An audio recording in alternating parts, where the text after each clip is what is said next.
Pada masa itu kita sudah punya satelit Palapa B2. Kita sudah punya IPTN yang bisa bikin pesawat terbang, teman-temannya Pak Atta. Yang disekolahkan ke luar negeri kembali bisa bikin pesawat terbang. Tahun 80-an, tahun 90-an. Kita sudah bikin petrokimia, kita sudah bisa bikin pabrik pupuk, kita sudah mendirikan Krakatau Steel. Kita sudah punya Pindad, bikin senjata. Kita punya PT PAL, bisa bikin kapal perang, angkatan laut. Kita punya Bulog, kita sudah swasembada pangan. Jadi saudara-saudara, kita pernah, bukan tidak bisa, kita pernah. Bukan setahun, 2 tahun, puluhan tahun. Kalau kita ketemu dengan Tiongkok, kalau kita ketemu dengan Korea Selatan, kalau kita ketemu dengan teman-teman lain dari Taiwan, apalagi Thailand, apalagi Vietnam, kita jauh lebih unggul pada masa itu. Dibanding Tiongkok, dibanding Korea Selatan, kalau kita nggak lebih hebat, paling kurang kita setara. Pada masa itu saudara-saudara. Tetapi 28 tahun kita reformasi, kita syukuri tentu yang ada sekarang. Alhamdulillah.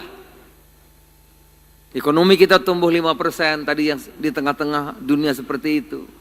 Tapi saudara-saudara sekalian, kita kalah cepat dibanding Tiongkok. Kita kalah cepat dibanding Korea Selatan.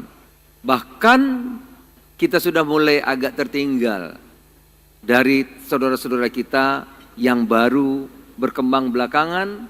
Malaysia sudah 11.000 US dollar income per kapita. Thailand sudah hampir 8.000 income per kapita. Vietnam yang baru, apalagi kalau Tiongkok jauh meninggalkan kita saudara. Ada 4 yang kita pelajari. Yang tentu ini harus menjadi pelajaran penting bagi Partai Amanat Nasional. Pertama soal politik. Politik. Inilah yang PAN harus kita luruskan. Kita harus bersama-sama dengan teman-teman koleha yang lain, dengan teman-teman partai yang lain. Saudara-saudara sekalian. Pertama politik kita, politik bagaimana kita survive. Gubernur bagaimana bisa bertahan, tidak didongkel oleh wakil gubernur, tidak dijatuhkan DPRD, dan tidak kena APH. Bagaimana eksekutif agar kembali modalnya, sehingga maju punya modal kembali, untuk terpilih kembali. Kita berputar-putar selama 28 tahun, politik. Sedangkan mereka politik untuk negerinya, untuk masa depan bangsanya. Lihat India sekarang, yang dulu jauh ketinggal dari kita, sekarang sudah bisa bikin kapal induk, sudah sampai ke bulan. Saudara-saudara sekalian.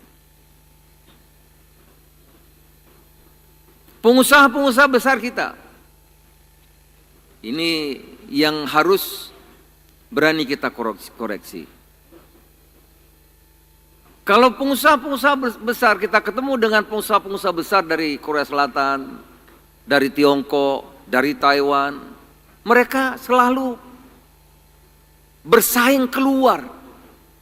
Kalau saudara-saudara sekarang memakai handphone, pakai apapun, coba lihat. Pasar kita diserbu oleh mereka. Karena pengusaha-pengusaha besar mereka tuh menyerbu pasar dunia. Saudara-saudara. Beda dengan pengusaha-pengusaha besar kita. Pengusaha-pengusaha besar kita ke dalam. Minta konsesi. Saudara-saudara, minta konsesi. Setelah dapat konsesi, minta monopoli. Mulai dari tanah, tanamannya mereka, ngolahnya juga dia, pabriknya mereka, hilirisasinya mereka, sampai ke kampung-kampung mereka urus. Saudara-saudara, kalau dulu saya masih sekolah dasar zaman itu, SD. Kalau di kampung saya panggil ibu itu emak. mak saya punya warung, piara ayam, piara bebek, kita berapa minggu ngumpulkan telur bawa ke kota untuk bayar uang sekolah. Piara sapi, piara kambing, bertani, tanam kedelai, dan lain-lain dan seterusnya dan seterusnya. Petani punya kehormatan, punya sawah kita, punya kebun. Karena pada masa itu pengusaha besar tidak boleh sampai ke kecamatan. Tidak boleh. Pengusaha besar tidak boleh bergerak di bidang peternakan. Karena itu usahanya rakyat. Pengusaha-pengusaha besar tidak boleh buka warung. Karena warung-warung itu adalah usahanya rakyat. Tapi begitu reformasi, saudara, semua bablas. Semua bebas.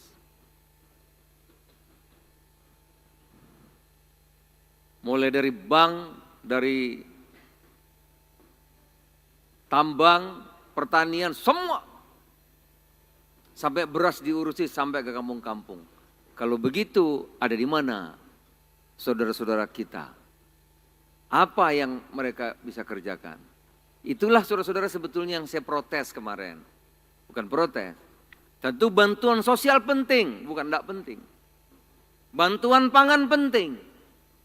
Tapi lebih penting lagi adalah pemberdayaan. Keberpihakan kepada rakyat Indonesia. Saudara-saudara sekalian, inilah perjuangan kita yang sudah kita tunggu 15 tahun lamanya. Kita kalah terus sama Pak Prabowo, betul enggak? Nah baru ini, baru ya, walaupun kita menunggu 15 tahun. Saudara-saudara, kita punya Presiden Pak Prabowo Subianto, satu-satunya presiden yang berani menerapkan pasal 33. Saudara-saudara. Pemberdayaan, pemerataan, gotong royong, ekonomi Pancasila. Nah, saudara-saudara, itulah yang Partai Amanat perjuangkan hari-hari ini dan hari-hari yang akan datang. Oleh karena itu kebijakan-kebijakan kita agar yang 28 tahun terjadi ini bisa kita koreksi. Maka negara harus kuat. Zaman Pak Harto negara kuat. Zaman ini yang kuat, ya begitulah. Negara harus kuat, maka lahirlah Danantara. Saya sudah dibuatin sambutan banyak, tapi saya tuh nggak biasa baca. Ya. Banyak katanya untuk anak-anak muda, tapi saya bacanya kok susah ya. Negara harus kuat, saudara, maka lahirlah Danantara. Kebijakan-kebijakan harus kita koreksi. Harus kita koreksi. Dan yang berani mengkoreksi sekarang ini, alhamdulillah presiden kita ini luar biasa, saudara. Buat saya nggak penting, dipuji nggak penting. Betul. Tapi yang kita kerjakan hari ini betul-betul memang sesuai dengan apa yang menjadi platform Partai Amanat Nasional. Sesuai dengan jati dari diri kita, sesuai dengan hati nurani kita, saudara-saudara sekalian. Negara harus kuat, maka lahirlah Danantara. Saudara tahu perbankan itu, saya udah di mana-mana ngomongnya terbuka, jadi nggak ada masalah. Kalau ada yang nggak suka silahkan, tak apa-apa. Segala risiko siap buat saya, nggak ada masalah, saudara-saudara. Hidup cuma satu kali. Satu kali.